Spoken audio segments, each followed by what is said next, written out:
She used to light up when you walked in the room. Now she barely looks up from her phone. She used to plan date nights, get dressed up, ask about your day like she genuinely cared about the answer.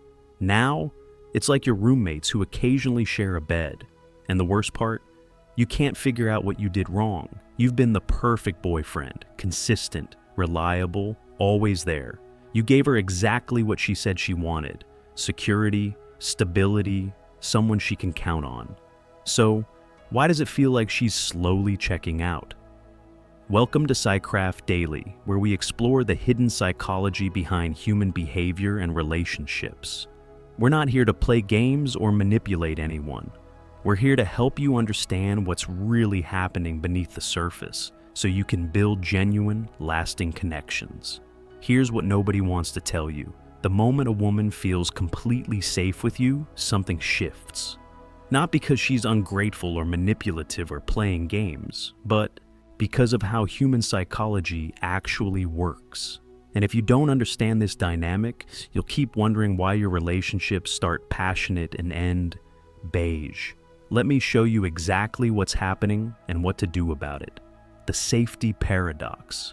You've been taught your whole life that women want security, that they want a nice guy who's dependable and stable, that if you just show up consistently and treat her well, everything will work out. And here's the thing, that's not wrong. Women do want security. But what most men don't understand is that security alone kills attraction. Think about this for a second. When you first met her, there was uncertainty. You didn't know if she liked you. You didn't know if it would work out. Your nervous system was activated. You were on your game. You were present. You were trying. And she was doing the same thing. Both of you were bringing your best selves to every interaction because neither of you had guaranteed the other's attention. Yet, that uncertainty created tension. And tension creates attraction. Not the toxic kind of tension where someone's playing games or being cruel, but the natural tension that comes from not knowing what happens next, from still having something to discover, from still having something to lose. Here's what most people miss. The moment that uncertainty disappears completely, the tension disappears too. And when the tension disappears, attraction starts fading. Not overnight, but slowly. Like a dimmer switch being turned down so gradually you don't notice until the room's almost dark. Let me paint you a real scenario. James had been with Sarah for 2 years. The first year was incredible. They couldn't keep their hands off each other. She'd send him texts throughout the day just to say she was thinking about him. They'd stay up until 3 in the morning talking. Then things started to shift. James had proven himself. He was consistent, faithful, present. Sarah knew without a doubt that he was committed, and that's when the dynamic changed. She stopped initiating, stopped planning, stopped trying. James thought he'd done something wrong. He hadn't. He'd just become completely predictable. But here's where it gets interesting. The biology behind the behavior. This isn't about women being complicated or playing games. This is about how human brains are wired. Your brain has 2 primary systems when it comes to relationships: the seeking system and the satisfaction system. The seeking system is what fires when you're pursuing something. It releases dopamine, which makes you feel excited, energized, motivated. This is the system that's active when you're chasing a goal, hunting for food, or, yes, pursuing a romantic partner. The seeking system loves uncertainty because uncertainty means there's still something to pursue. The satisfaction system kicks in when you've achieved what you were seeking. It releases different chemicals, like oxytocin and endorphins, which make you feel calm, content, bonded. This is the system that's active when you're cuddling on the couch, feeling secure in your relationship, comfortable with your partner. Here's the problem. The seeking system is what creates that electric feeling of attraction. The satisfaction system creates comfort. And while comfort is necessary for long-term relationships, it doesn't maintain desire on its own. When a woman feels too safe, her seeking system shuts down. She's no longer pursuing you because she's already caught you. She's no longer wondering about you because she already knows everything. Her brain is moved from "this is exciting" to "this is secure." And with that shift comes a decrease in the chemicals that drive attraction. Let that sink in for a moment. This is why relationships that start with intense chemistry often fizzle out once they become official. It's not that the connection wasn't real, it's that the transition from uncertainty to certainty changed the neurochemical cocktail that was driving the attraction. Now, here's what you need to understand. This happens to men too, but men and women often handle it differently based on how they're socialized. Men are more likely to become complacent when they feel secure. Women are more likely to become restless, critical, or emotionally distant. Not always, but often enough that it's a recognizable pattern. So, what do? You have to learn to create polarity without creating instability. You have to maintain some element of mystery and unpredictability without becoming unreliable. You have to keep her seeking system engaged without making her feel unsafe. The criticism paradox. Here's something you've probably noticed. The safer she feels, the more she criticizes you. The way you load the dishwasher, your choice of shirt, how you tell stories. Things that never bothered her before suddenly become problems. Most men interpret this as disrespect or her being ungrateful, but that's not what's happening. Let me show you the actual psychology at play. When a woman feels uncertain about a relationship, she minimizes your flaws. Her brain is still in evaluation mode, still deciding if you're worth investing in. She overlooks the small stuff because she's focused on the big picture. Is this person right for me?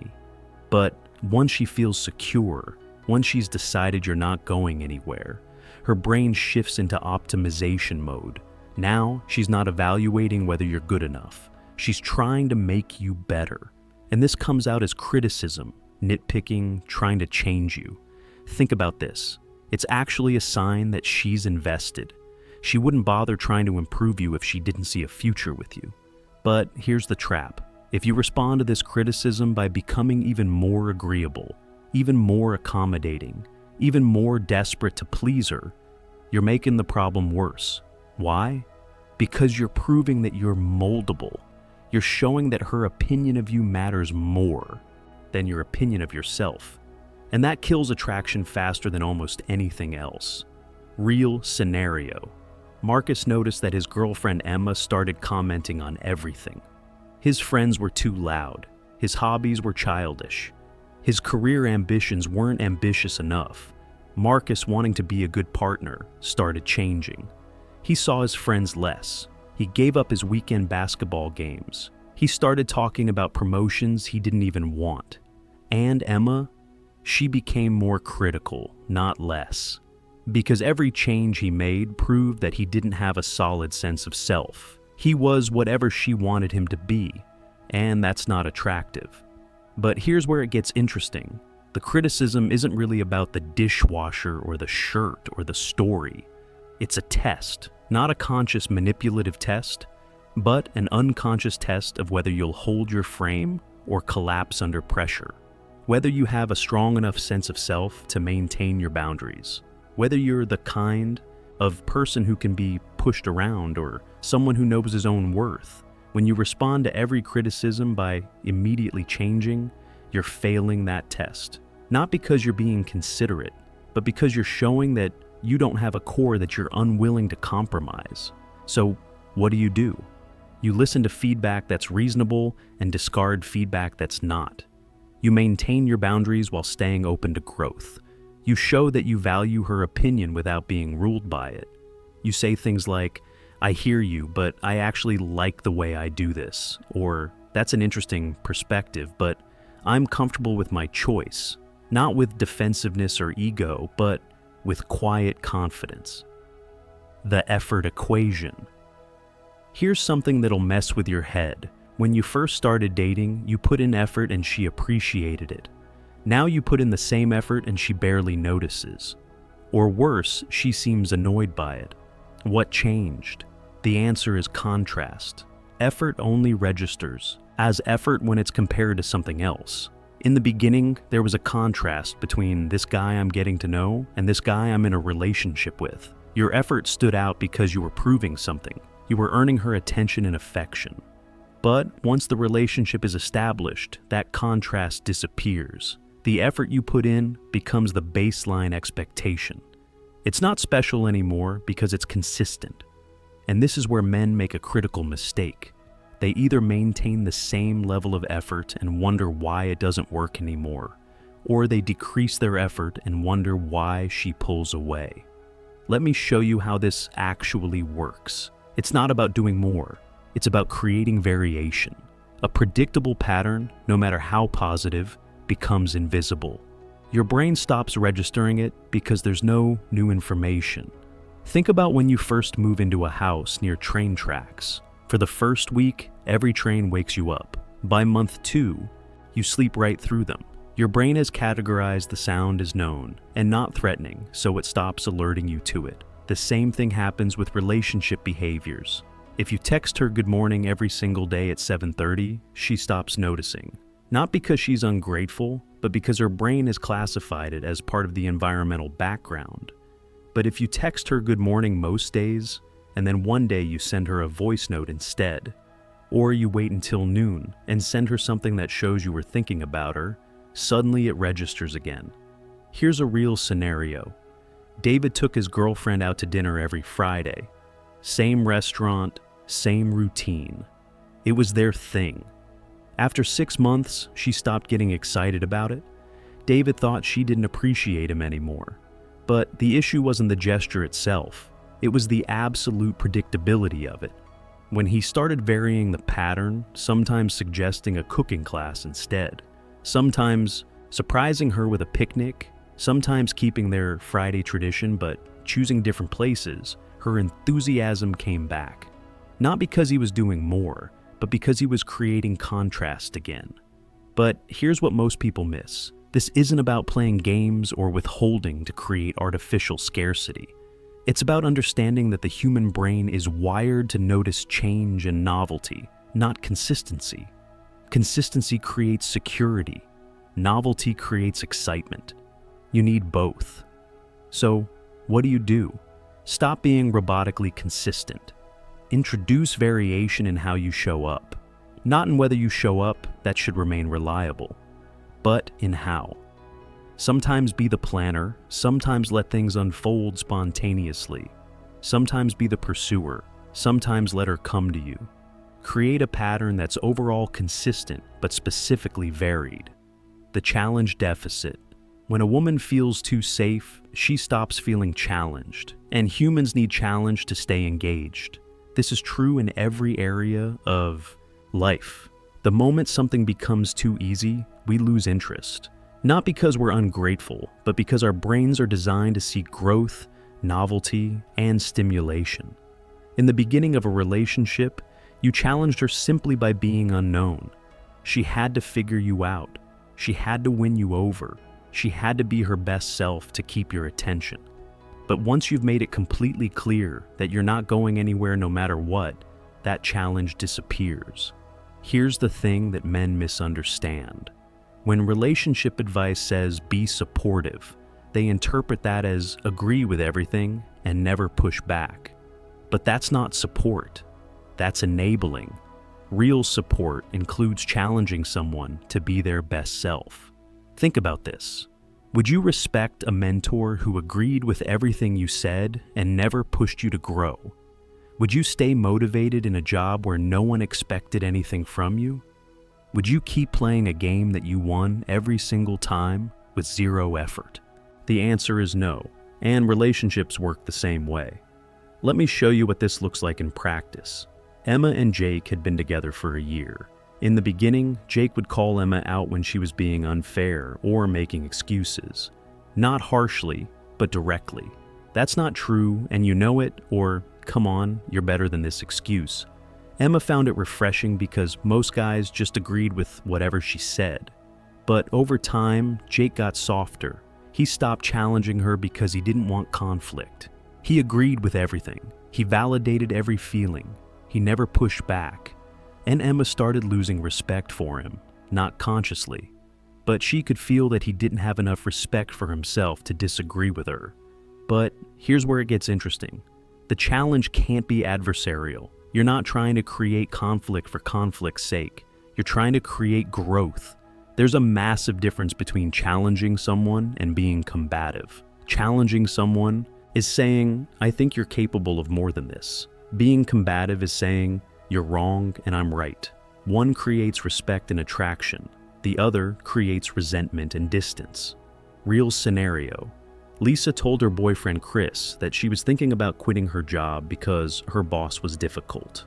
Old Chris would have immediately agreed and supported whatever she wanted to do. New Chris, who understood the importance of challenge, asked her questions instead. Is this really about your boss, or is it about avoiding a confrontation you need to have? What would the version of you that you most respect do in this situation?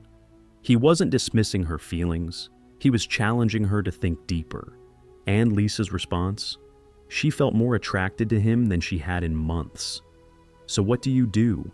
Stop being a yes man, have opinions, push back when you disagree, challenge her assumptions, encourage her growth even when it's uncomfortable. Show that you respect her enough to believe she can handle being challenged, not through criticism, but through holding her to a higher standard than she might hold herself in the moment. The masculine presence problem. This is the one most men don't want to hear, but it's the most important. When a woman feels too safe, it's often because the man has stopped embodying masculine presence. He's become passive, reactive, accommodating to a fault. He's waiting for her lead instead of setting direction. Here's what most people miss. Feminine energy is attracted to masculine energy. Not toxic masculinity, not dominance or control, but the kind of masculine energy that's grounded, decisive, directional, that knows what it wants and moves toward it without aggression or apology. When a relationship starts, most men are still in their masculine energy naturally. They're leading the dates, making decisions, creating plans. But over time, in an attempt to be considerate and equal, many men start deferring everything to their partner. Where do you want to eat? What do you want to do? Is this okay? Are you sure? Everything becomes a negotiation or a request for approval. And here's the paradox. Women say they want a man who asks their opinion and considers their feelings, and they do. But they don't want a man who can't make a decision without their approval. They don't want a man who's constantly seeking permission. They want a man who listens to their input and then makes a call. Think about this. When you're constantly deferring to her, you're actually putting a burden on her. You're making her responsible for all the decisions, all the direction, all the leadership. And that's exhausting. It also triggers her masculine energy, which means her feminine energy, the part that's attracted to you, goes dormant. Let me paint you a real scenario. Tom and Jessica had been together for 3 years. Tom prided himself on being considerate. He never made plans without checking with Jessica first. He never chose a restaurant without asking what she wanted. He never initiated sex without checking if she was in the mood. He thought he was being respectful, but Jessica started feeling like she was dating a child who needed constant guidance. She began resenting him, even though she couldn't articulate why. The issue wasn't that he was considerate. It was that he had no center. He had no internal compass. Everything was about her preferences, which paradoxically made her feel burdened, not cherished. But here's where it gets interesting. Masculine presence isn't about being controlling or ignoring her needs. It's about having a strong enough sense of self that you can lead when needed and follow when appropriate.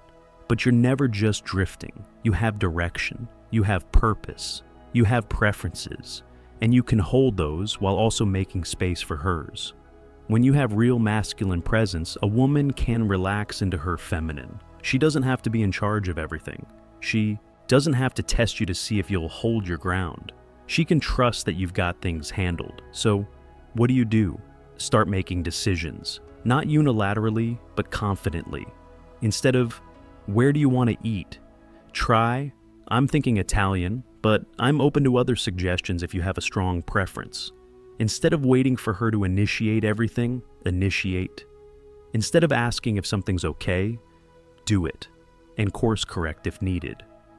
Show that you have a center that exists independently of her approval. The solution: dynamic balance. Here's the truth that ties all of this together.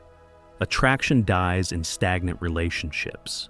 Not relationships that are stable, but relationships that are static. There's a difference. Stability means you're reliable, trustworthy, consistent in your character. Static means nothing ever changes, nothing ever grows, nothing ever surprises. A woman doesn't start acting different because she feels safe. She starts acting different because she feels like the relationship has become static. Like she knows exactly what every day will look like for the rest of her life. Like there's nothing left to discover. Like she's solved the puzzle that is you, and now there's nothing left to explore. The solution isn't to create artificial drama or play games or become unreliable. The solution is to continue evolving as a person, to have goals that exist outside the relationship, to maintain interests that don't include her, to have a life that she's invited into, not a life that revolves entirely around her. When you're growing, she has to keep getting to know you because you're not the same person you were last year. When you have purpose beyond the relationship, she doesn't feel like the entire weight of your happiness rests on her shoulders. When you maintain your boundaries, she knows you can't be taken for granted. Think about the men that women stay attracted to long term. They're not perfect. They're not always doing grand gestures, but they're evolving. They have something going on. They're interested in things. They challenge themselves. They maintain their edge. They're comfortable being loved, but they don't need to be loved. There's a difference. Real scenario. After 5 years together, Rachel's attraction to Mike was fading. He'd become so focused on being a good boyfriend that he'd stopped being an interesting person. He'd given up his hobbies to spend more time with her. He'd stopped hanging out with his friends because he wanted to be available. He'd made her the center of his universe. And paradoxically, it made her want to escape that universe. When Mike finally started reclaiming his life, training for a marathon, spending time with his friends again, pursuing a project at work he was passionate about, something shifted. Rachel didn't feel suffocated anymore. And more importantly, she felt attracted again. Not because he was paying her less attention, but because he had become more interesting. Here's what you need to understand. You can be a great partner and still maintain your individuality. You can be reliable without being predictable. You can be considerate without being spineless. You can provide security without becoming boring. The goal isn't to keep a woman on edge or make her feel unsafe. The goal is to remain someone worth discovering, someone who continues to grow, someone who has enough going on that being with you feels like an adventure, not a trap. That's what keeps attraction alive. Not games, not manipulation, but genuine, continuous evolution. When she knows she's safe, but she doesn't know everything yet, that's when the relationship stays alive. When she trusts you completely, but you still surprise her sometimes, that's when attraction endures. So stop trying to be perfect. Stop trying to give her everything she wants all the time. Stop making yourself so available that you become invisible. Start being someone who has a life she wants to be part of, not someone whose life exists only to accommodate hers. That's the difference between a relationship that fades and one that lasts.